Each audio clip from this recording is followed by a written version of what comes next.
And you're very welcome back to episode number 7 of our Ladies Gaelic podcast here on FinalWhistle.ie. Emma Kelly and Joanne Doonan from Fermanagh once again back to join me to discuss everything in relation to the Lidl Ladies National Football League. We had a very condensed weekend last, just the 4 games down for decision. Of course, the what was to be the last round of action in Division 4, but of course we do have one final game that's down for decision the week after next. So we're going to have to look back to then look forward as what's going to happen, as Emma has mentioned numerous times, teams getting out of hell. But I know, Joanne, you were off this week just with the action. Get up to anything exciting? Not, we did have a bit of team bonding on Saturday night, which again hung over for a long time until now. But no, other than that, I actually had a lovely International Women's Day event today, so it was very good doing a talk with Waterways Ireland. But other than that, no, very low key and nice to have a weekend off, really. So yeah, but also kind of looking forward to keeping the momentum going now that we are winning. I'm going to keep that term going. And team bonding, and then being sick after it. It's just great team bonding. Everyone's dying together. It's a great bit of crack. Exactly. It's okay. So what, Emma? Hold each other's hair back when you've been sick. It's okay. Exactly. It's all about teamwork and, understanding that. No, it was great crack, I have to say.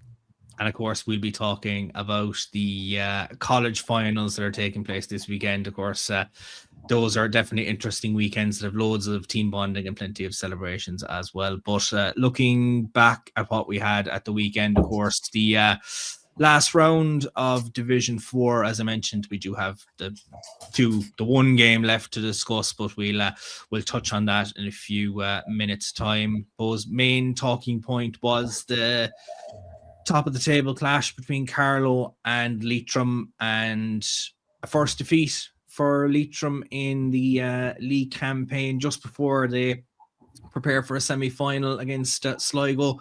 Disappointment for them to lose 2-7 to 11 points to a very, very strong Carlow side. And as we said, Emma, they haven't had the best of luck, have Leitrim in semi-finals, and now they've definitely a very tough time of it against Sligo. But all credit to Carlow, got their scores on the board and really pushed on. Yeah, Leitrim were disappointed. I think that someone forgot their shooting boots and they just didn't deal with the conditions, and Carlo's tactics seemed to be a bit mental, but it worked for them in the end. But again, Leitrim will not be too worried. They're in the semi-final, which is ultimately a final. You want silverware, but at the same time, it's getting out of hell. So they knew it was a game to go out and see what they can do and stuff. So they'll be disappointed. Johnny will be going back and reviewing and seeing what the crack was. But Carlo maybe showed more of what they can do, more than what Leitrim showed what they could do. So Leitrim kind of punished Carlo for all their mistakes, and that's how they got their scores. Whereas Carlo, I think, just game managed. It took them a while to click on, look here, the wind's too strong, we're not going to get pushed forward. And they basically played keep ball for ages. And I don't know why Johnny didn't shout, would you just get out and put a bit of pressure on them and try and overturn them. But second half, we know what Clean and Shea and Sarah Doyle can do.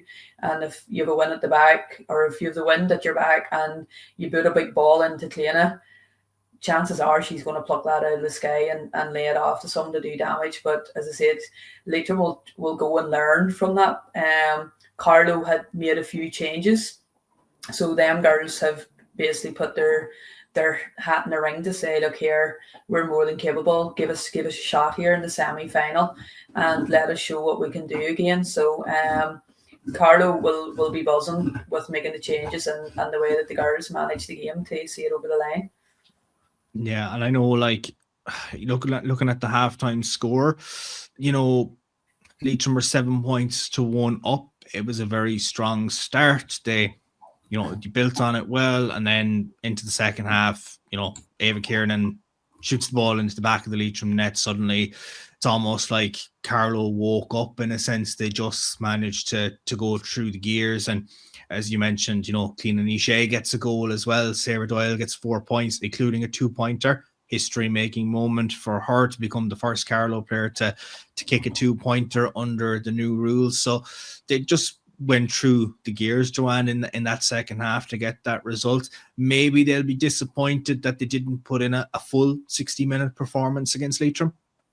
Yeah, it's interesting, and as Emma mentioned, our tactics, like they seem to, like, I suppose, play a wee bit more safe the first half, and the nearly that fear of attacking or just sat back, whether it was maybe to try and minimise Leitrim's damage with the wind or whatever the tactics were, but it was nearly, like you mentioned, that they just completely took off the shackles the second half, and maybe they did realise, well, if we don't do something soon, we're not going to get scores on the board, and like I've mentioned previously with the goal scores, like that is something that did definitely waken them up and probably made them realise that they have the winning of the game. And I feel like it's always one of those things where that kind of belief, like kind of kicks in that game, that you're not thinking that this game is over at halftime, when really, of course, they probably weren't happy, but it wasn't too big of a deficit to come back from, and they really seem to do that. But it's a good challenge for both Carlow and Leitrim going into, I suppose, like Emma mentioned, nearly the final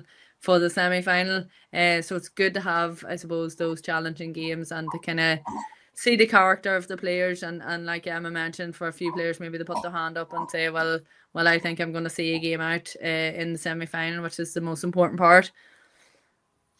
We had said that it could be like a bit of shadow boxing between the two sides before they might meet again in a league final. We won't say that they will, because the semi-finals in this division have thrown up some very interesting results over the last couple of years. But like Leitrim still managed to get their scores. Like Leah Fox came away with 5 points. Michelle Guckian got 3 points. Myrne Devaney with 2, and Aoife Gilmartin as well. I know that they did have their chances. It didn't work their way. Kate Gormley was injured as well, so didn't have her at their disposal. They'd be hoping to get her back for at least a semi-final against Sligo, and hopefully, if they do make a league final, that she's fit for that. If she's not available, of course, for that other game. But Carlow, to their credit, Emma, they were down to 14 players at the end of the game for Ruth Birmingham, going into the referee's notebook, I think, for an accumulation of fouls. So to their credit, they held on very firm and just had done enough to build that lead up until that point that Leitrim just couldn't chip away at. Yeah, look, as we said, the game management of Carlow, it just shows what they've been working on. They've probably been working on having a player down as well. And Ruth's one of their leaders. But to hold out Leitrim, and Leitrim had 2 or 3 chances when Ruth was off to score, but Carlow put the pressure on them and they pulled them wide. But again, as I said, all them situations, scenarios, teams work on them at training, and it obviously came to the fore there that it happened in the last 10 minutes of the game that they were able to see it out. They were in the lead, so I think it's always easier to try and see out a lead rather than chase down somebody whenever you're a player down. But it just shows all them girls stepped up. So with Ruth going off, I'm sure she was probably on the sideline roaring at them, instructions to try and organise and communicate. And then you have the likes of Cleana that would have dropped back to shore it up as well. But look, as we said, going down to 14, especially with having to keep the 3 up top, it's going to be really hard. So you have to be disciplined, organise, communicate, and the likes of Adele, Hayden and that came on in the second half. So who else would you rather come on with all that experience that they made the changes at the start, but they brought on all those finishers that could see out the game, knowing it was going to be important to see out the last 5-10 minutes. So the management of Carlow obviously played the right cards, and the girls obviously did the work on the pitch to see it out. Yeah, and look, they did what they had to do, I suppose, to get the result. I know Leitrim were a little bit livid at the end of the game because they had felt that there was a breach that wasn't given. Had they have gotten that, maybe they were able to turn things around, and they tried to put a free into the area in the last, I think, seconds of the game, and Carlo just managed to turn things around and see out the result. And like they could have had a third goal as well, to their credit, when Ruth had gone off as well. So I think Joanne Carlo will have so much momentum now going into the semi-finals. We don't know who they're going to play yet. They do have home advantage, and they just look like a team that, since the first whistle sounded in round one, have just been hungry to get back to Division 3. Yeah, look, you can definitely see, and like we've mentioned previously on the podcast, like about the core group of girls that really have stuck together over the last few years. And again, a lot of them have that experience of even getting out of Division 4 and understanding how hard that is. So I think they'll know it's no easy task. And like you mentioned, they don't know who they're playing yet, but they have that home advantage nailed, and to be able to solely focus on the I keep calling it the final. It is the final, but the semi-final now, compared to that of Sligo or Offaly, not Sligo, sorry, Offaly or Longford, who they potentially might be playing. They have to worry about making that first before they even worry about Carlo. So it's probably a weight off Carlo's shoulders to just literally be honing in on their game plan, honing in on their skills, and really bonding as a team to make sure that they get out of Division 4. Because it really is a final before a final, in the sense that if you can win the semi-final, you're promoted, and then it's, look, we'll fight for silverware. But I think promotion is the aim of the game, certainly from the Leitrim perspective, with how long they've been in hell, as we keep referring to it, as Division 4 over the last couple of years. But as we've said, Sligo are the team that Leitrim will play in that semi-final. So not an easy task by any stretch of the imagination for Leitrim. I know, look, they got the better of Sligo when they met in the league already, but Sligo, while they did get a 217-111 win over Wicklow in the last group game, and effectively did seal third spot, that they kind of had third spot secured already, but they got that momentum going. But they led 2-11 to 4 points at half time, and then just Wicklow surged back into it in the second half, Emma. So maybe they'll be disappointed that, like I said about Carlo, that they didn't put in a full 60-minute performance on the day. Yeah, look, possibly that because they realised they were 2-11 to 4 up at half time, they maybe just run the changes, because it'll be their last chance of getting basically the whole squad given a run out, because once it goes into finals, you're down to your 5 subs. So it could be that Sligo just says, you know what it is, we're going to give everybody a run out here and see who can step up or whatever. And if you make too many changes, obviously it gives Wicklow a chance to go at them until they settle in. But Sligo have been building game on game. Like the first couple of games, I think you were kind of going, geez, it's not going to click for them. And then once it started clicking, you could see that they're just gathering momentum, and their confidence is gaining each time. And they're getting various different scores on the board each time as well. That Leitrim will now be going, right, well, we need to try and get our right matchups with more than one fire. So it's like the way that we're always talking about Galway at the minute. They have that many scores. Who do you mark? Because there's always somebody else that's popping up. So Leitrim are going to have a headache trying to figure out their tactics against Sligo, whereas Sligo are building their momentum. They're probably going to go in and go, do you know what it is? Leitrim have more to worry about than us. We're going to go, and we're just going to keep playing with our confidence and go at them, because Sligo's not a bad team, and they completed rightly last year as well, and we're pushing on. So they're building a belief, and Leitrim, I think, will be the ones in kind of, right, we need to get our game plan sorted here, or we could end up biting us in the arse in another semi-final.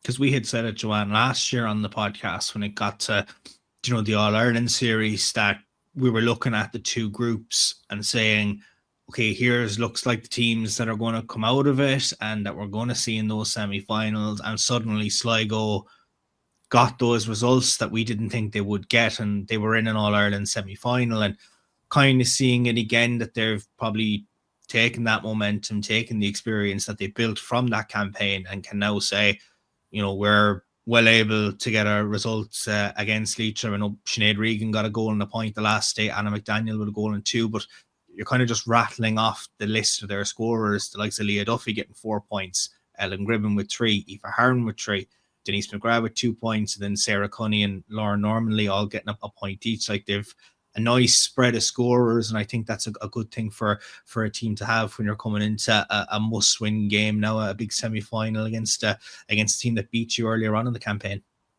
100%. I definitely think, and even look at, they were in the situation last year against us actually, and majority of the girls that played against us last year, even having that experience on their belt, like, they came out the second half and we nearly did lose that game, and I think they could probably take a lot of credit from that. And even like you mentioned, their All-Ireland run, and they've seemed to regroup real well. Like, we did play them at the challenge earlier in the year, and they'd 40 girls plus, mad keen to get a spot and hungry. Like, again, I think it gave us a good wake up call. But they, and I was chatting my marker that day, and they had been training for 8 weeks at that point, and they just seemed really, really hungry this year. And yes, a few losses earlier in the league, but again, I know from our experience, like even from Anna, we didn't care about making top 2. We just knew, like, it didn't really matter. We just need to make top 4. And I think Sligo are taking that same approach. It doesn't matter where you finish. You just know that these semi-finals are the goal, and as long as you make top 4, anything can happen, and it's been proved time and time again. So I definitely think, in what Emma mentioned, I think Leitrim probably need to kind of shift that momentum. And yes, of course, they got the first loss. Is it that detrimental? No, but they do need to look at themselves, because they do have left themselves with a trickier semi-final, in my opinion, than that of Carlow and either Longford or why am I always going blank for that? Offaly. Longford or Offaly. Every time I go to mention it, I keep going blank. But yeah, I definitely think Leitrim probably would have preferred that to finish top. But again, there's nothing guaranteed. I swear, it's the worst division to get out of. It's mental. But it's set for a very, very good semi-final. So I really am looking forward to that Leitrim Sligo game. Because I'm just looking back at the results here. Leitrim scored 5-10 against Sligo when they played each other in I think it was at the round 3 game. Yeah, it was round 3. So Leitrim will obviously have that in the back of their heads, that, look, we were able to get a big score up on Sligo that day, local derby, everything like that. Then you look at, when they're looking at this game, and they see that, what Wicklow scored in the second half, and the likes of Lucy Dunn getting a goal on 5, Niamh Caffrey with 4 points that day, and then a couple of other players chipping in with a score for them. So Sligo, Emma, would probably be looking to really ironclad their defensive structures now, having, as I said, coughed up that score against Leitrim when they last played them, and just with the way that Wicklow managed to tally on their scores in the second half. Oh yeah, obviously that was the third round, so they've got a good few rounds over them, but it seemed goals seem to be leaking in though. So they have a couple of weeks before the semi-final or final, whatever you want to call it. So the management will probably earmarking down and going, look here, this is how we're conceding goals. We need to lock it down. They're obviously getting the scores at the other side. So if they can kind of tighten up in defence, it will make it harder for Leitrim to break down that door. Points, obviously, they'll be trying to cut Michelle Guckian out from going for 2-pointers.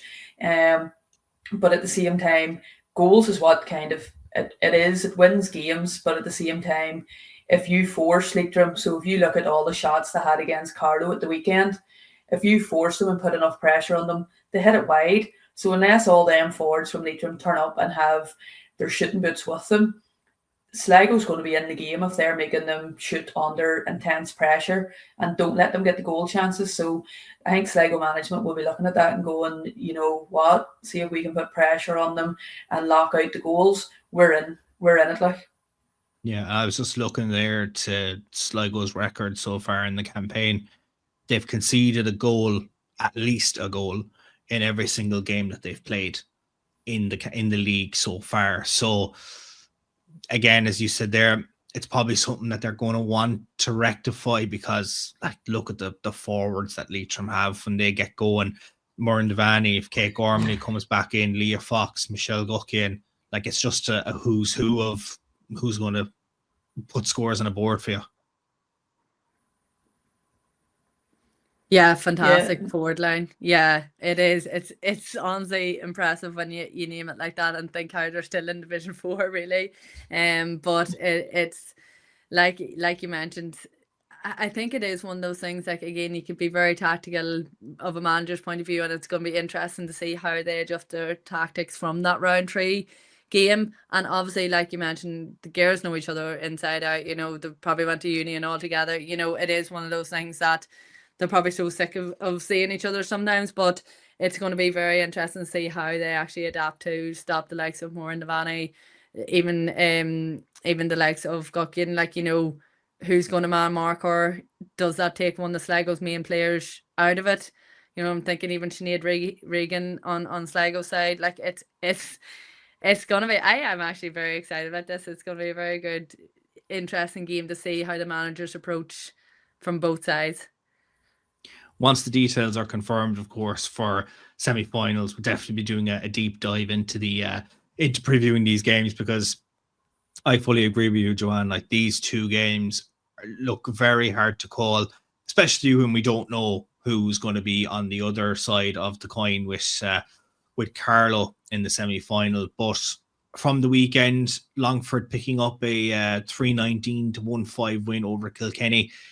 Didn't have it all their own way, however. 11 points to 1-3 up at half time, playing against a very strong breeze in the training facility that they were playing in Dunmore against Kilkenny. But look, just managed to kick into gear in the second half, and the likes of Katie Crawford, Aoife Darcy, and Caitlin McKeown all getting goals for them on the day, and Crawford and Darcy shooting 2-11 between them. So Longford have their own firepower, Emma, to get them into a semi-final, and will want to get a big result now against Offaly next weekend. So you can definitely see that they're getting things right. They had a late start than maybe other teams, just with getting management in place and things like that. I think they only started 2 weeks, if not a week, before the league campaign started. So to be a result away from a semi-final, I think it's a great achievement for them.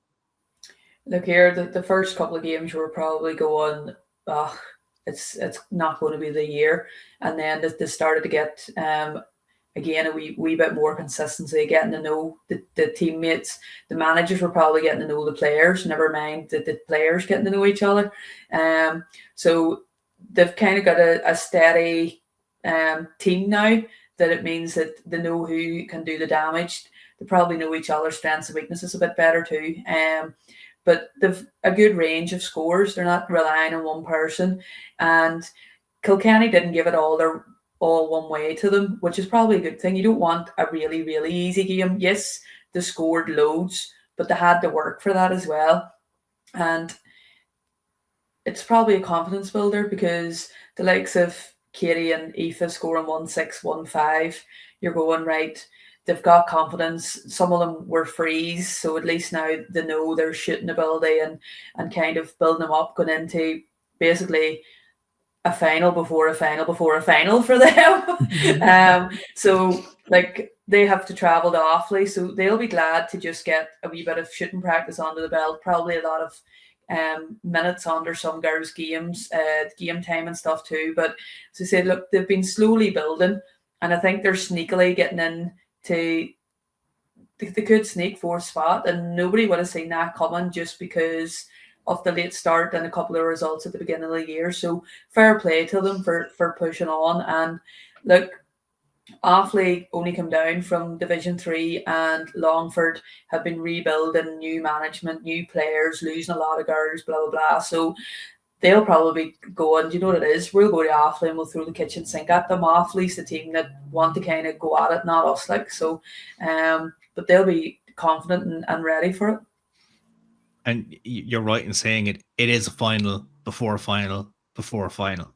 Like, this is a must-win game for both Longford and Offaly. But Longford as well, to lose their captain in Sheen Gallagher, Joanne, like that's a big loss for them. Just red card coming at a very tough time for her, and it's a big blow for Longford to lose someone that's an absolute quality player for one, but also your leader as well. Now they've plenty of other dressing room leaders in the team; they're not short of those, but certainly a big blow for them to go into this Offaly game losing her.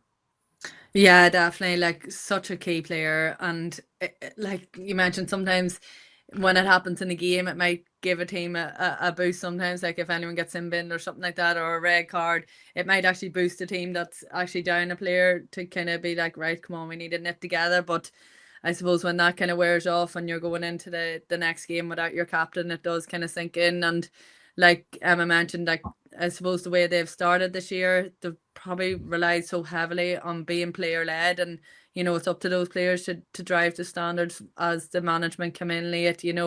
They're probably expected to get up to speed a lot quicker than every other county that has been training for 8 to 10 weeks at that stage. So like I mentioned, they've showed fantastic spirit and have put themselves in such a good position for all the odds being against them, and it shows probably the caliber of players that is within that squad. And like you mentioned, like there is obviously still loads of leaders, but sometimes I am gutted for her to look at as a girl that gives away frees regularly. It is definitely gutting. It's not something that you ever think that's going to happen to you, and obviously within reason, I'm sure, whatever the reason was for the red card, but it's definitely something to not be able to run out with your teammates in such an important game is a massive letdown. You haven't been sin bin once in this league campaign. What do you want about? Just needed Perfect, Perfect discipline record. Age. You all think it's not on purpose. It's all. It's tactical. It's tactical. It's tactical rest for a few minutes before you come back on. It's great. Exactly. Oh, but Lord, I shouldn't joke. We'll have to wait and see when you come back for the next game in a week's time. We'll be digesting that and seeing, as long as she doesn't get sin, it's a positive. It's a positive. We'll all touch wood. But from Kilkenny's perspective as well, look, I know they've finished the league campaign on no points, Emma, but like they really did make Longford work for it at the weekend. And look, they'll be looking to the junior championship now later on this year. So I think they can take an awful lot of learnings from it and just try and, put those performances in place now in the bit of a break that they'll have before we head into provincial championships and obviously the All-Ireland series as well to get things right and try and get a win on the board. Yeah, they took some bad beatings, but they always knew teams were going to come down and go at them. But if you don't learn from them games, you're never going to improve. But we can see a steady improvement each game, that they're getting more scores on the board, and yeah, they might be conceding heavy, but if they're able to get scores on the board, it means that they're doing something right at the same time, and they'll be getting a bit of confidence. And see, to be fair, the last number of years when you were playing Kilkenny, if they got, say, 2 or 3 bad beatings, the next thing they would either pull out or they wouldn't field and they would lose girls. So for them to consistently be able to field and commit and travel and whatever, it just shows that Kilkenny they're going in the right direction. It might take them a while. They're building, they're still trying to promote it a lot. They're trying to get more clubs involved and stuff. So it's going to be a slow slog for them. But you want the girls that's there to play with pride for that jersey on them. And yeah, you might get your beatings, but at the same time, you're trying to leave the jersey in a better place. There's no point taking a hump and going, look, we're getting hammered, I'm going to walk away, and then everybody walks away and you're back to square one. So they're underage.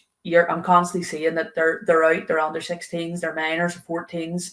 So they're putting the effort in at the underage and trying to get the development through.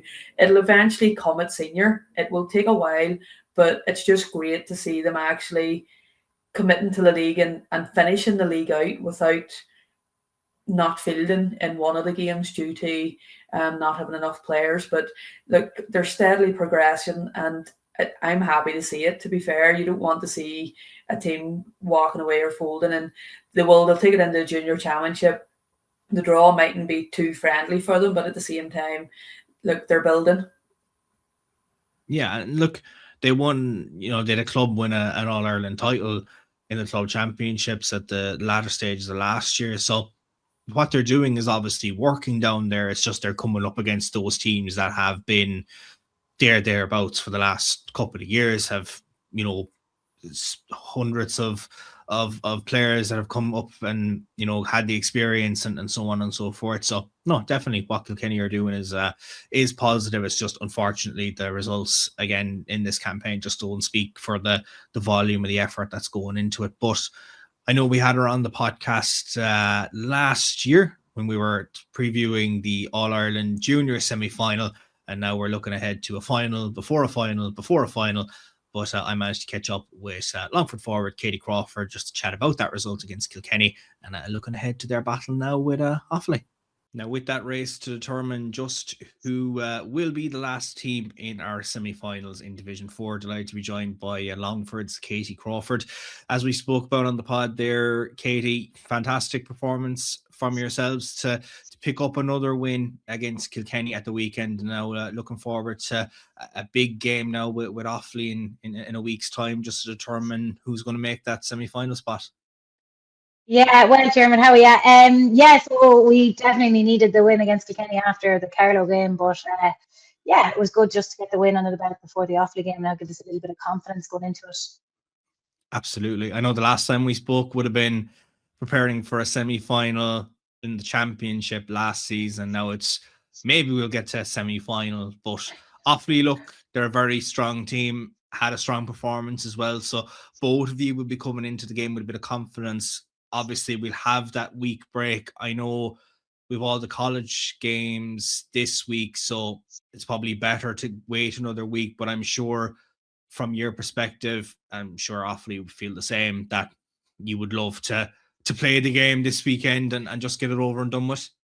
Yeah, absolutely. Like even when there was whispers at the weekend when the game was actually fixed and that it was going to be cancelled, all the girls were kind of like, no, just want to, you want to play it and get it done and then the wait. But look, we could actually probably do with the extra week of training there too, because we started back a lot later in the season. So yeah, but no, we're all looking forward to it. And exactly as you said, Offaly's, like every performance, they just seem to be improving. Their scores are getting better. So yeah, they'll definitely be tough.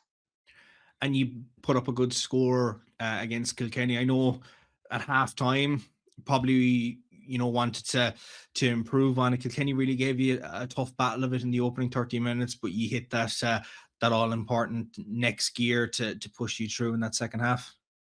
Yeah, definitely. There was a bit of a strong win in the first half as well, and we were playing against it. And then Kilkenny have the blanket defence as well. So yeah, we made hard work of it in the first half. Then the second half, we kind of got the scores taken away. Yeah, it was better in the second half, definitely. And I'm sure, look, just getting that win now can give you the morale and the boost. And the whole campaign, I know there's a couple of games that you look back on and say, should have got something better out of that. Disappointed with how this game developed. But I'm sure it's all fuel to take into this Offaly game, knowing it's last chance saloon to make a semi-final. Yeah, look, it's for both sides. It's all like it's all to play for there, really. Like, you know what I mean? It's just on the day, who's the better side. Like, I know they have the advantage of home, but luckily enough, Offaly's not too far from Longford anyway, so it's only over the road. Yeah, and I know you got a goal the last day, Aoife Darcy and Caitlin McKeown as well. So there's been a nice spread of scores throughout the team this year. I know you've bagged a couple of goals yourself, but there's other girls that have got those scores on the board. So I'm sure from the team perspective, it's not just from, say, Offaly or other teams looking at you. It's like there's numerous threats around the field. So it's great to have a range of sharpshooters. Absolutely, yeah. And then like you have Emma Farler, the last as well, coming up from the wing back and scoring as well, which is great to see. Shauna Hagen there in the middle of the pitch. So yeah, we have a lot of shooters and scorers, so that's great rather than just being the one or two, the other girls to step up as well. And I know that the last day, like, the way the things happen with Sheehan and stuff like that, I know it was a tough blow to take from your perspective, but you just try and move things into the right gear now for Offaly and just try and get yourselves in a good possible spot. Yeah, and it kind of nearly would drive you on more because, Sian just puts so much into it, and she's, she puts everything, she plays with her heart and leaves everything on the pitch. So, that kind of makes you want to drive it on for her that bit more, because if we did win, we'd have her back for the semi then, And yeah, she's a great girl. Yeah, and I don't think we will see the red rescinded. I think it's no. Unfortunately, it's a done deal. yeah. yeah. From your perspective, just a disappointment. Look, that sport, things just happen, unfortunately, in games, and just have to put it to one side now for the next day. But overall, if things don't go the way that you would have liked against Offaly, do you still think there's a lot of positives to take from this league campaign to go into championship? Absolutely. Like, to be honest with you, like, we're kind of looking at, the league like a pre-season, because we did start so late. Like, we literally were back a week before the Leitrim game. That's the truth. Like, we started the Sunday before. We were late getting management and stuff. And like, a lot of our trainings have been a lot of heavy running, whereas other teams have been doing that, before, earlier in the year. So it's kind of pre-season for us. So like, really anything's a benefit now, or sorry, a bonus even. But you'd still, at this stage, you're still going to drive it on regardless, that sort of way. But yeah, lots of positives to take on board, and morale is up, and it's good. It's really good. And does that, I suppose, hinder the team when, say, you could do pre-season, say November, December time or whenever, and do kind of, get things right, that it was literally, as you mentioned, a week before, right, let's get going and try and get a campaign under our belts? Yeah, like, of course, it definitely is, it's that bit harder. And then, playing with girls, and then the college ball is hard as well. Like, the girls in college, they're tired, from playing games. They have a lot of games, Jesus. But yeah, no, but look, it's all coming together, like, Yeah, and look, to say where you are as well, like, pick up a win against Offaly and you're in a semi-final for a team that had started so late as well, must just give you great confidence that you have the players and you have the quality to try and push on. And if it doesn't go your way in a week's time against Offaly, that you can say, right, there's no need now, that we can't just put our heads down and get ourselves right for championship. Yeah, and I think that's why the buy-in is so good, because we're actually seeing with how little we've done quite well, and so the girls are all buying in, which is great. And look at, if things don't go our way against Offaly, exactly, the Leinster campaign is just around the corner, and we'll be driving on for that then, Well, we'll see what way things progress in that. If we could tell the future, it'd be great, but unfortunately we can't. Listen, Katie, thanks very much for coming on the podcast this week, and the best of luck with that game. I'm sure we might be talking to you ahead of a semi-final as well. We never know. No bother, Diarmuid. Thanks a million. So Offaly await for Longford, and they also picked up a win at the weekend, 3-15 to 1-7 win over Derry. Strong start from Offaly to get 2 quick fire goals and led 2-6 to 6 points at half time. Joanne, you've alluded to, Offaly coming down from Division 3. They're still a very strong team. Definitely look like they're in a transition period at the moment. A lot of young players coming in, a lot of players that have been with them for the last couple of years, no longer in the panel, but still well capable of putting their scores on the board and still look like a very impressive outfit.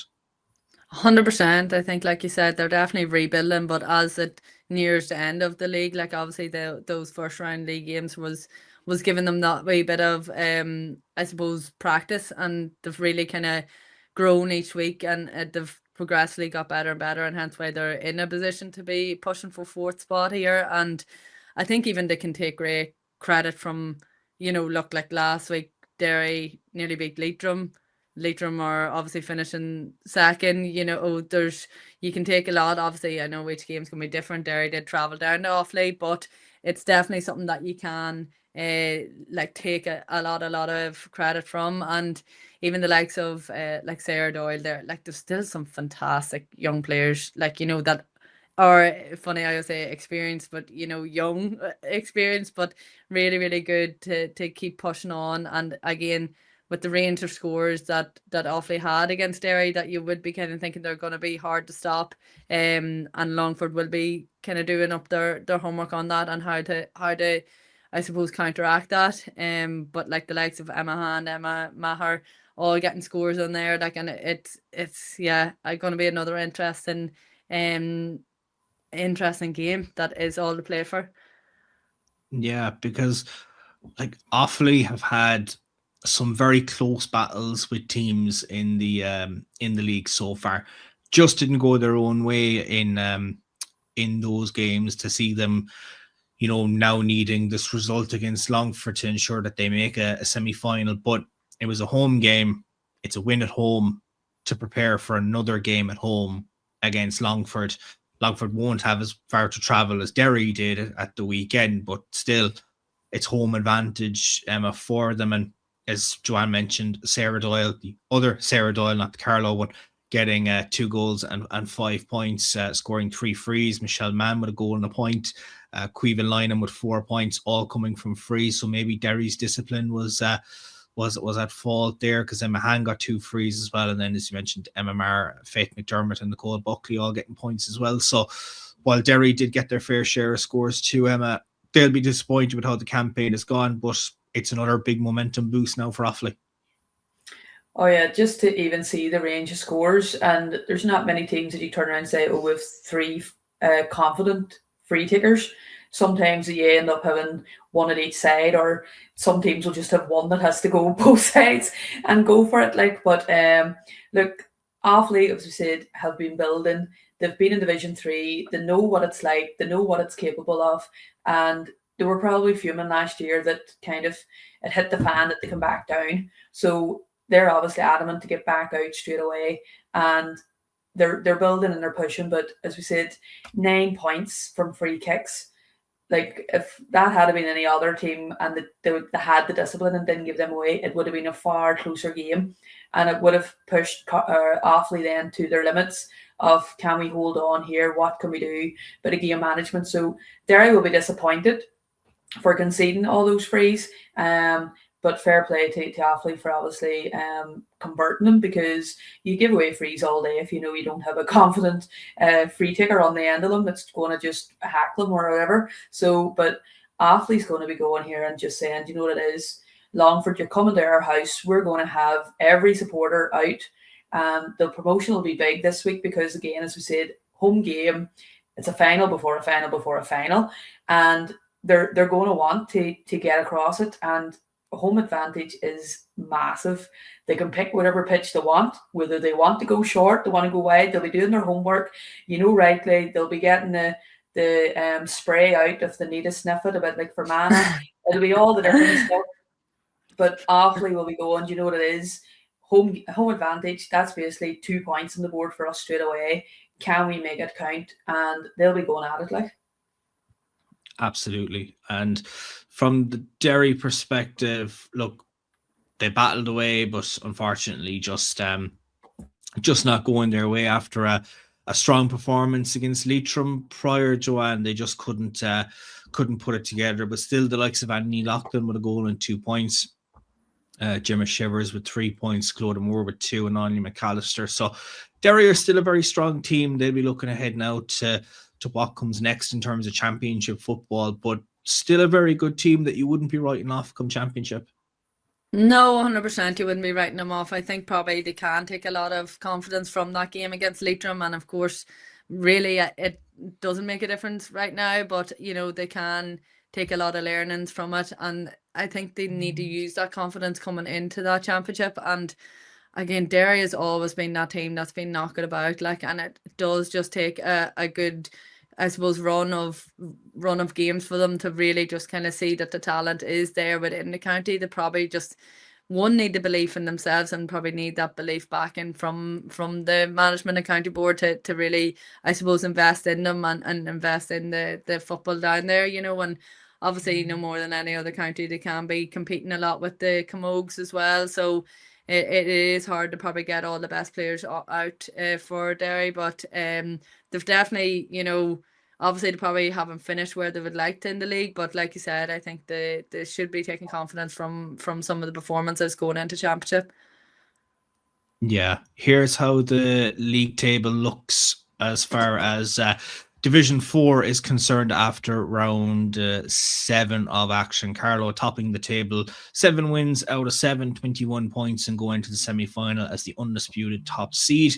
Leitrim in second spot with 18 points after suffering their first defeat of the campaign. Sligo in third on 15, and here's where things do get interesting.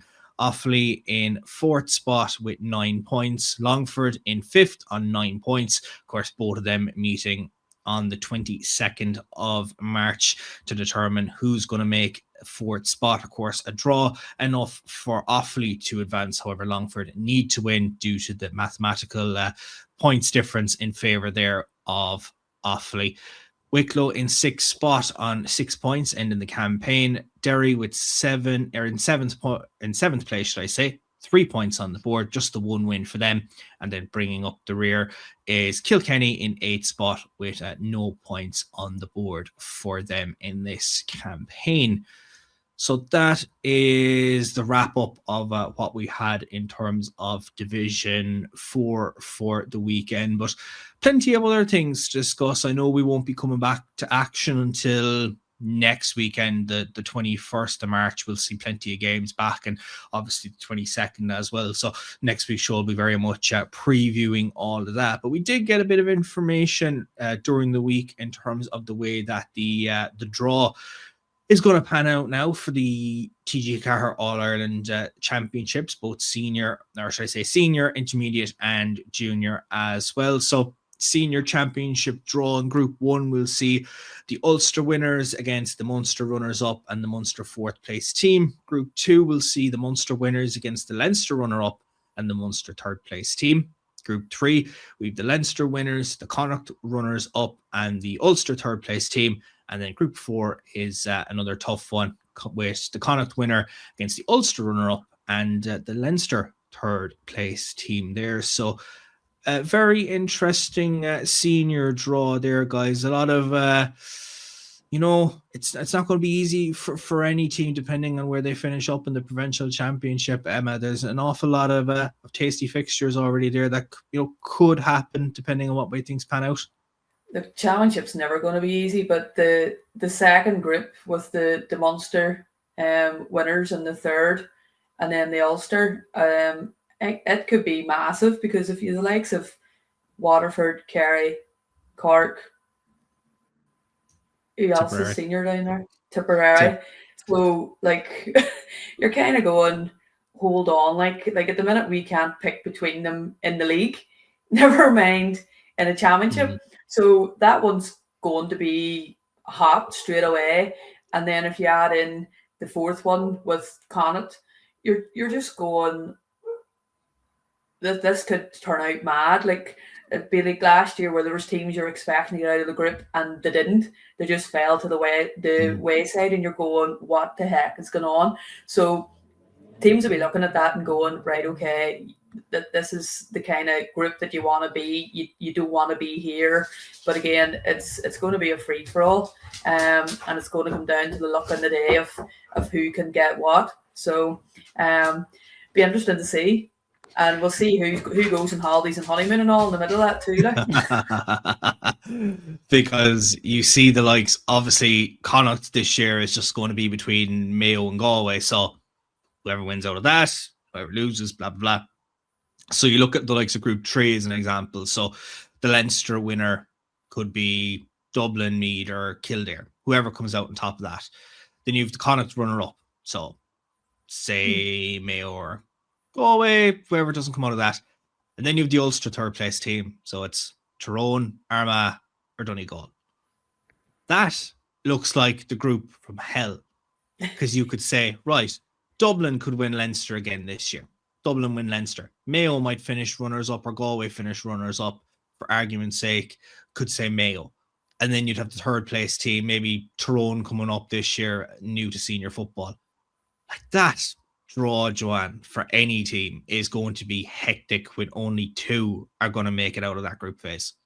Insane. Yeah, it's actually, these draws always tee up to be really, really interesting stuff. And like you mentioned, I think it's, sometimes you can justify, well, you know what, if we don't win that one, maybe it'll actually be okay then come the All Ireland Championship. But there's no, like, I don't even know if winning, your provincial actually does set you up overly better with some of the groups, like, like you mentioned, that group 3, like, it is gonna be mental regardless of who wins. And again, it may just be you win your provincial, it gives you a wee bit of confidence boost, it gives you a wee bit of momentum of going into the All Ireland series, because none of the group stages are going to be easy. And again, I think we learned that last year, like, of how many shock games there was. And again, I don't know why we do be shocked, because they are so close to call. But yeah,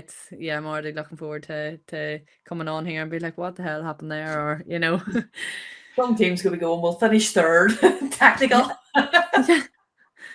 I know, We'll get a but it doesn't free even weekend, help. we don't want the final. But Nothing it helps, really like, it doesn't help, because say No. you take Munster for an example, like as you mentioned, like you've Kerry, Waterford, Cork, and Tip. Like Cork and Waterford are doing very well in Division 1 at the moment. Kerry definitely need to, up the performance levels before going into a Munster Championship if they're looking to reclaim their title.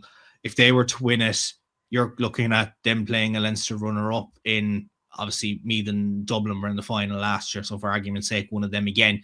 But you could have a Kildare as well that could pull off a result, or whatever the case may be. And then you've the Munster third place team, so it's like, well, if Kerry and Waterford make a final again, then that's Cork as your third place team, or maybe Waterford your third place team, or Kerry or your third place team, or Tipperary. You just don't really know what way this is going. So it really is, Emma, putting a lot of pressure to say, right, if you've had a bad enough league campaign, you really can't lose a game in the provincial championships, because one loss could really put you in danger of not making it to a knockout stage of your All Ireland series.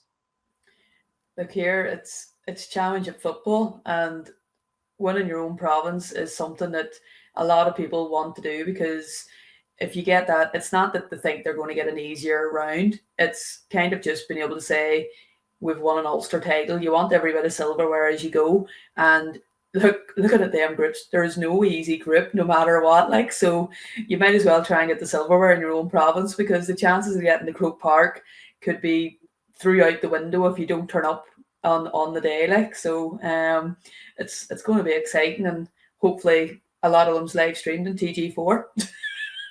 Well, round 1 of the senior championship won't be kicking off until I think it's the 6th to 7th of June or something like that. So we've a long time to go until we know that. Anyway, of course, lots of provincial championships as well. But that was the senior championship. Intermediate, even more competitive than senior in terms of the placings, because Group 1 will have the Ulster winner, the Connacht runners-up, which will be between Leitrim and Roscommon this year. And then the loser of semi-final A in Ulster will go into the C team spot in that group. Group 2 then will have the Leinster Intermediate champions against the Ulster runners-up and the losers of semi-final 2 in Leinster. Group 3, the only team that's confirmed in the Intermediate Championship as being in a group are Clare, because they don't have the Intermediate Championship in Munster, but might go back into the Munster Senior B Championship just to get game time before then. You've the Leinster runners up playing them, and the losers of semi-final 1 in Leinster. And then Group 4 is the Connacht winners, whoever loses the prelim in Leinster, and the other losing semi-finalists come out of Ulster. So if I haven't confused anyone, that's what way the draw looks. But again, Joanne, and obviously you'll have interest in this one as well. Again, like that, you lose a semi-final, it's going to be a tough one. Lose a final, it's going to be a tough one. But even if you win it, you're going to come up against some very, very tough teams. And for the likes of the Ulster winner, you're going to meet someone from Ulster, and a couple of other different provinces are around there as well. Yeah, and I think, funny enough, we were talking about this last year. I think the worst thing that you like is to meet someone from Ulster again. So, like, it's always that you're nearly wanting to avoid those. But like you mentioned, it's championship. There's no such privilege as being tactical. Like, you really are just trying your best to win every game. And I think even, I suppose, our disadvantage last year, getting knocked out early of your provincial does leave you with a good few weeks before the All-Ireland group stages starts, and it's a lot harder to get that momentum going without games. Like you know, there's no real chance of challenge matches, anything like that, you know, in that period. Everybody's in the midst of their provincial, so it's hard to kind of keep that momentum going and to keep kind of the group together to build up that momentum coming into the group stages. But yeah, again, there's no real easy draw in any of this. I was like, funny enough, last year sometimes I thought, oh, we didn't do too bad out of that draw, you know, going in, like, because we lost, kind of trying to make ourselves feel better about it all. Whereas this year, again, there's no way, bar maybe being the runner up, you know, and not having to meet that Ulster team again, but then you're stuck with two Leinster teams again. You just no win-win, you know. It is just going to be your look at again. If you want to be the best, you have to beat the best. So it's just something that is and what makes championship football so good. No, and from the Ulster perspective, like, no one's going to want to have a Cavan, a Monaghan, or a Down, or even yourselves to look forward to in that group stage. And there's certainly a lot of very top quality teams, Emma, in the intermediate grade, and obviously Leitrim going back into this year. Roscommon will be looking to kick on as well from their perspective, and a lot of strong Leinster teams as well. So again, we're a long way out from it, but it is going to be that case of, you know, trying to put your best foot forward. And a lot of teams, if they're not in that kind of promotion hunt at the moment in their respective divisions, will probably be keeping one eye on this to say we want to have our best foot forward when we go into our provincial series. Yeah, I'd say a lot of teams are eyeing up championship already and just trying to get things smoothed over. What's went wrong, what's went right, how can we improve? And it's not going to be going, we're going to target this game to win. It's going to be, we need to win every game. Every game they're going to be looking at it as near enough a final, because there's no point looking to the next game because it could bite you in the arse. You need to win the game in front of you, the game in hand. But there's no point looking that far forward. Worry about yourselves. Get your tactics right. Get your systems right. Get your injuries now on board. So the next 2 or 3 weeks, the likes of Fermanagh and all them that have had the break from the last couple of weeks will be trying to get girls back. The Leitrim and Carlow now, because they have a couple of weeks before their final, we'll be looking at girls back. But the key thing would be if there's girls missing the league with injuries or for whatever reason, college football, they'll be looking them back and firing for the start of championship, because you cannot be slow at starting championship because it'll be over before it starts. And then, as Joanne said, you can't get a friendly because everybody is just in the midst of it, and then you're trying to juggle all their things. So it's near easier getting girls out to play games than it is to training, because if you know, oh, well, we have 3 weeks now before next game, you're going to have people turn around and go, well, I'm going to go away for a weekend here, a weekend there, and it kind of just ruins the whole momentum and the push and the fire and the bellies and stuff, and it kills it off. So everybody will just be going, you know what it is, let's get zoned in, let's push on, get everybody back, that we're 100% flying, and everybody knows their role and the tactics and the game plans and stuff. And the teams that maybe aren't in the push now for league could already be setting their sights on it. So the likes of, obviously have Leitrim and Offaly are up in intermediate. So that could be another 51. Who else is there? Like, you go blank whenever you're trying to think of what teams in what division, don't you? You're just going right. We still have a couple of rounds left, so we can't really write off anyone, or it's going to bite us back in the arse. So yeah, there is those teams. The Clare's going to be going right. Every game's a challenge up for them now, because they don't want to be losing it, because they're going to find it really tough getting games if they don't have that B for them. So they're going to have to be trying to get, obviously, try to stay like pushed on for Division 3, but at the same time having an eye on further down the line. So it's going to be interesting. Like, I don't know, like, who do you fancy were Fermanagh to finish, Joanne? Well, look at, like, there's no guaranteed in anything, but look at, like, All Ireland finally. But no, look, like, obviously, you know, we can take confidence from you know, how we finished with Tyrone last year, and obviously Tyrone went on to win it, you know, so I do think we need to take confidence from that. Obviously, of course, there's been a change in management and obviously lost a few players, but again, still trying to rebuild, still trying to push on from there. Like, but again, you don't know what you're coming up against really, and majority of bar down, you know, we don't really know what the other Ulster teams are like, never mind going into the All-Ireland series. So again, I'm sure everybody's thinking everybody's on the same level playing field until a few games have been played, you know, so it's very hard to gauge where you sit, but yeah, you have to just be kind of thinking one game at a time, I suppose, until then.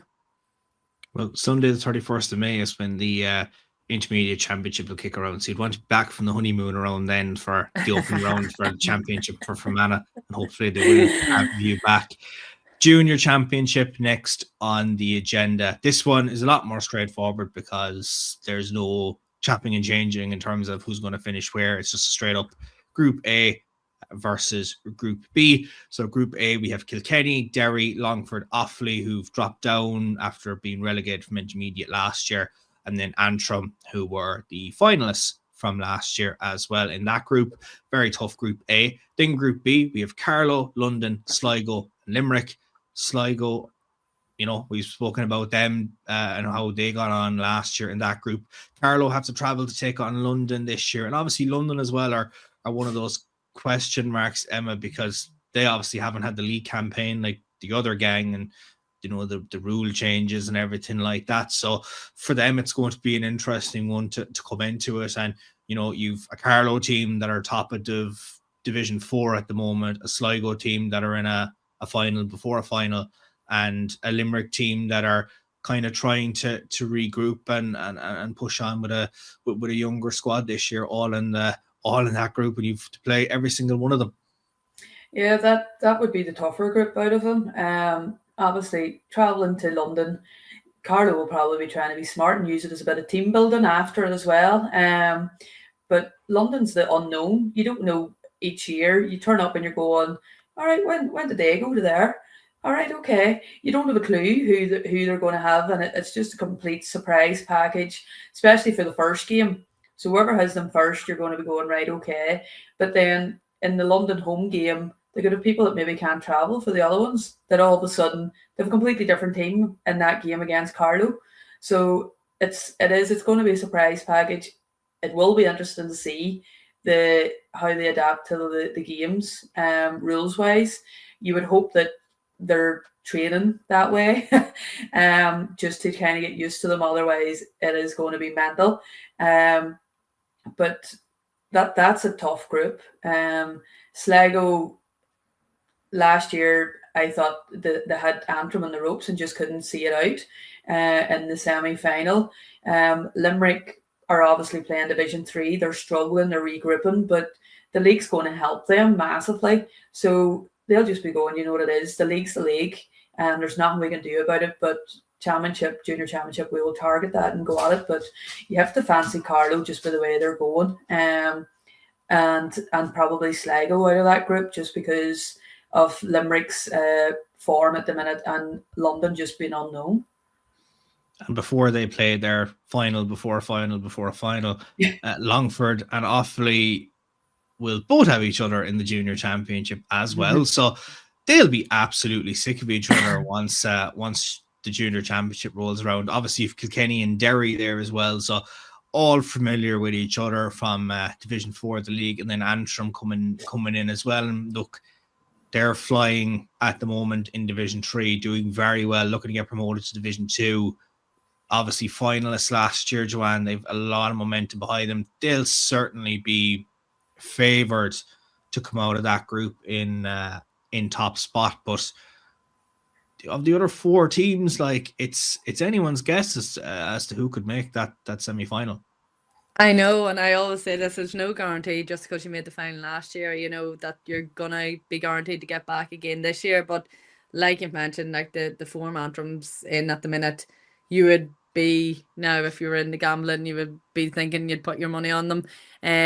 But like you mentioned, like and I know Offaly obviously haven't pulled the wins that they probably like in the league, but they are just down.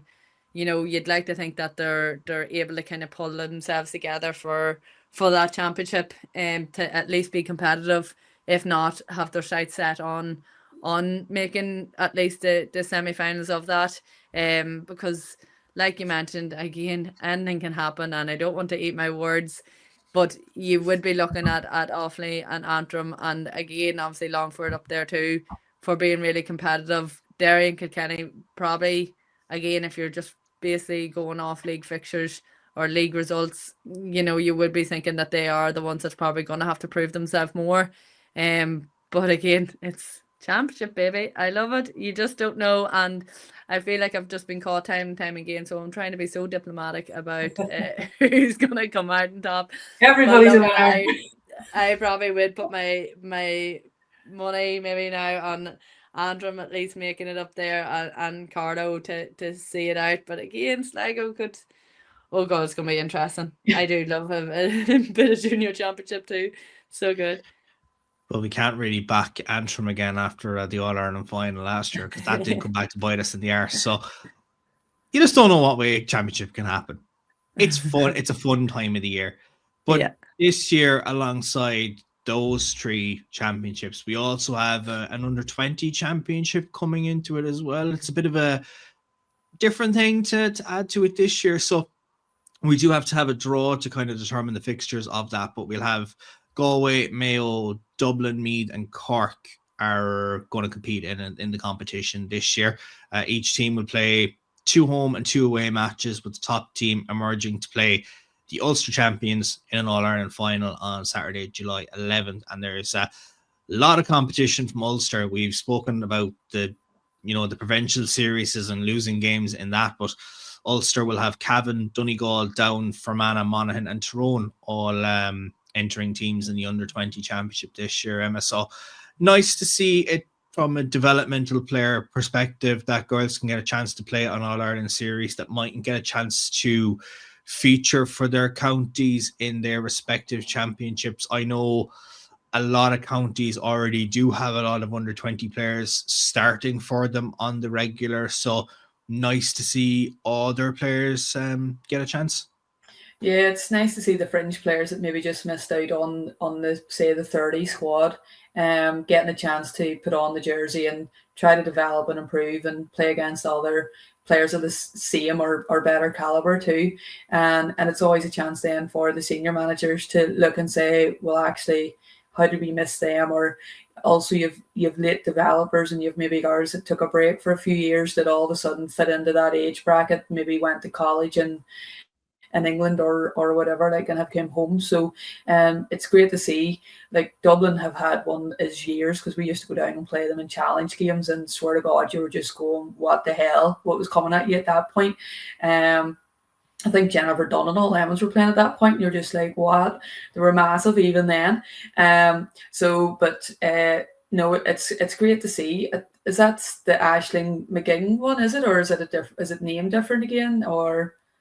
I haven't seen a name on it. Just an under-20 championship, but yeah, there used to be an under-20 Aisling McGinn Cup or Memorial or something like that. So I don't know if it's changed or the same, but it's great to see from an Ulster perspective that there's so many teams entering it and pushing on. And I'm sure with a bit of promotion now this year and with it getting big, you'll see other counties coming on it. So the likes of Cork always had massive numbers at underage and stuff. So it's obviously a chance to try and get those girls that maybe just missed out on the senior squad, to keep them there and pushing, that they have another chance the following year. So yeah, it's good to see.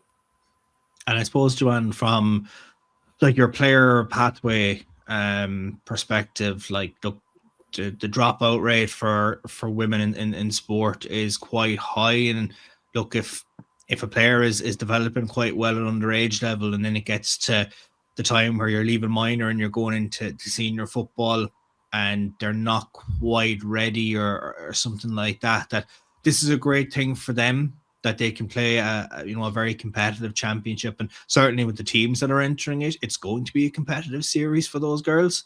And as Emma alluded to there, like, it gives management teams involved at senior to say, maybe the 18-year-old that tried out for us in the league, needed that little bit of time to grow, and having watched her play it, that certainly, girls can make a panel for the following year. 100%, and I think you mentioned it there, but with that gap between that minor going straight into senior, and it is hard for girls to stay motivated and sitting on the bench for a few years, like, so to have really competitive like football that can progress them to actually make them better footballers for that stepping stone into senior and now. And I do think the reality of things is, like, strength and conditioning is increasing across the country, that it's not probably what it was years ago, where a 16-year-old girl can come up to senior and really compete. Like, the physicality has improved and nobody can deny that. You have to probably be an outstanding player to really hold your own at a very young age, but it is something that to have that, I suppose, in between competition, again, it just creates that wee bit more bite. And I'm a big believer in the more experience girls have playing against other girls. That's why I even love uni football, like, not playing the same teams over and over again, playing different caliber of players. Yeah, you learn something from everybody, and even going down and traveling and seeing the setup of different counties, it can make you think, okay, they could actually grow into bigger leaders to push on, and think, okay, we need to get that in our county, so it's definitely I think it's a really positive thing. I hope it does get the buy-in it deserves, and I hope it does, I suppose, get taken seriously. So hopefully that is something that we can see more of over the next few years. And we've spoken about a lot of teenage players that have come into their panel in the league this year that have not backed down in any estimation of it, but certainly good from the pathway, that if there's players that didn't quite make it, that at least they can still get that taste of inter-county football and not just drop the sport entirely, which is certainly a great thing. You've mentioned colleges, but before we look at the college games this week, we have some primary post-primary school games, should I say, this weekend. So a lot of secondary school teams in action across the various Lidl All-Ireland competitions this week.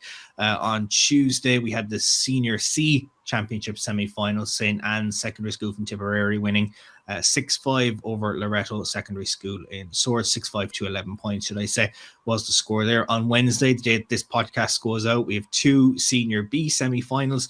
Baileyborough Community School from Cavan against Calasantis College Ordenmore. Say that 3 times fast. From Galway. That game getting underway in St. Barry's in Roscommon at 12 o'clock.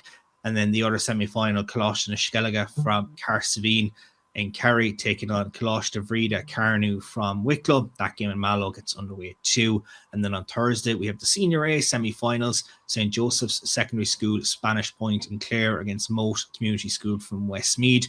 That game in Tuam is at 2 o'clock. And then Our Lady and St. Patrick's School from Knock in Antrim against Coláiste de Ballyclare from Galway is the other Senior A semi-final. That game kicks off in Abbottstown at 2 o'clock on Thursday. So lots of games there for those players to look forward to. But one of the big weekends of the year is always the colleges final, be it the O'Connor Cup weekend, if you want to call it that, or whatever competition you're involved in. And of course, we do have those finals taking place this weekend, Friday the 13th of March, and obviously Saturday as well. We have a couple of finals down for decision. DCU hosting it this year, and of course, DCU are chasing the 4-peat in the O'Connor Cup, and have 4 teams all involved in finals this weekend as well. So on Friday, we have the HEC Cup final. That's between Queen's and the Royal College of Surgeons of Ireland. That game gets underway at 12. The Lagan Cup International final is between DCU's 7 team against Coventry. That game gets underway at 2. TUS Midwest take on University of Galway at 4 in the Donaghy Cup final, and in the Moynihan Cup final is between ATU Galway and SETU Carlow at 6. And then Saturday, the big day out for a lot of players, the Lynch Cup final between ATU Sligo and DCU's 4th team at 12. DCU's 2nd team are in action against UCD at 2 in the Giles Cup, and DCU's main team, the 4 in a row for the O'Connor Cup, is on the line as they take on TU Dublin at 4. All those competitions, of course, sponsored by AIG. But a very busy couple of days, Emma, for those players, and it's a great weekend for all college girls, and it's something that they all look forward to. Like whenever you go to uni, that's the one thing that you want to get to. You want to get to O'Connor Cup weekend, whether you're playing in the Donaghy final or the Jays, whatever it is, you want to get to that weekend. And luckily enough, I did get to it a few times. But look, it's a mad weekend. The amount of skill, the caliber of player, it is amazing to watch.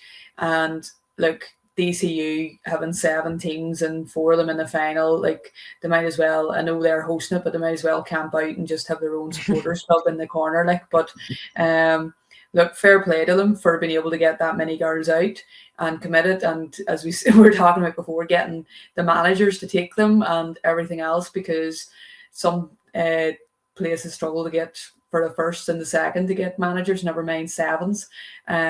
But no, it's unreal weekend, and look, it'll probably be streamed somewhere, and if you're free, I would tell anybody to watch it, because it is the best of the best players. That is why you go to uni, to play with all those girls. Like DCU have a mixture of 8 counties or something playing in one of their teams, never mind the other 7 teams.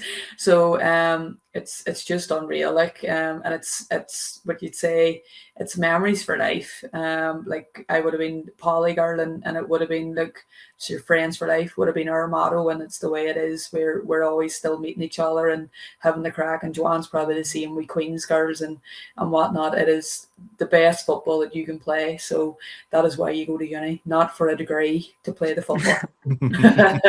Absolutely, and nothing about the celebrations afterwards and the crack that was had on those weekends. But as well, like €15 for a 2-day pass to watch all those finals is incredible value in anything, because as you said, it is, some of the best players in the country going against each other. And one week you could have a girl playing a college team with each other, and in another week they're probably baiting heads off each other in whatever division you're coming up against, whether it's Division 1, Division 2, 3 or 4 or whatever. But like even going to be reading the program from the games and just looking at who's representing each college, like it really is a who's who weekend of top quality players. But I'm sure, Joanne, like Emma mentioned your own experience with these weekends. Like I'm sure you've great memories from the college games and some very competitive outings in your time as well. Yeah, the O'Connor Cup weekend that we ended up winning the O'Connor Cup Shield. I think it was essentially the losers competition of the O'Connor Cup, but you'd think we won the All Ireland. Like it was, but here it honestly was such good crack. It was my final year of uni, but I totally agree with what you are all saying there. Like I do think college football is something else, and I would highly encourage anyone to, if they're hemming and hawing whether they bother their arse going out, I would definitely do it. Like it's only a lot of months out of the year. You honestly play with girls. Like I always feel like people can complain. I know maybe it's just a formal thing that, poor us, you can't really, transfer counties, you're stuck with whoever you're playing with, but you have the opportunity to play with, Division 1, Division 2, 3, such a varying range of players, and like you're able to develop and you become a better player playing with different caliber of players. But like, man, like those weekends are, even if you're not playing, like to go down and support and tie in with a group of girls, it's honestly memories for life. But yeah, I'm nearly envious of all those girls getting to live that this weekend. But it'll certainly be brilliant crack, and I suppose there is football alongside that too, but it will be good crack all the same. Then as we see if any Longford and Offaly girls are playing against each other, if they have the big final a week later, or with each other, not even against each other. Yeah. So there's loads of narratives. But look, we've no fixtures in terms of inter-county stuff this weekend. So certainly Friday, as Emma said, if you can't go up to Dublin to watch any of the games, I'm sure there will be a lot of live streams or some way of watching the games back as well. But those 3 games on Sunday as well. There's obviously a big game in the Aviva Stadium, so Dublin might be quite busy on the day. So if you're traveling up to Dublin, travel early and have a great time watching some top quality games. And if you're an alumni of any of the winning colleges. DCU have a few teams there. So mathematically, you might have one DCU team coming away with it. Are they going to win the 4 in a row, the O'Connor Cup? I don't know. But you'll certainly have a great time, bit of great crack, and it's a nice down weekend as well after it to enjoy the celebrations. But that's it from the three of us for another week on the podcast. We'll be back next week to return to all our inter-county action, the final before a final in Division 4, and we'll have plenty of other games from Division 1, 2 and 3 to discuss. But my thanks to Emma and Joanne for joining us once again on our Ladies Gaelic podcast here on FinalWhistle.ie, and we'll catch you next time.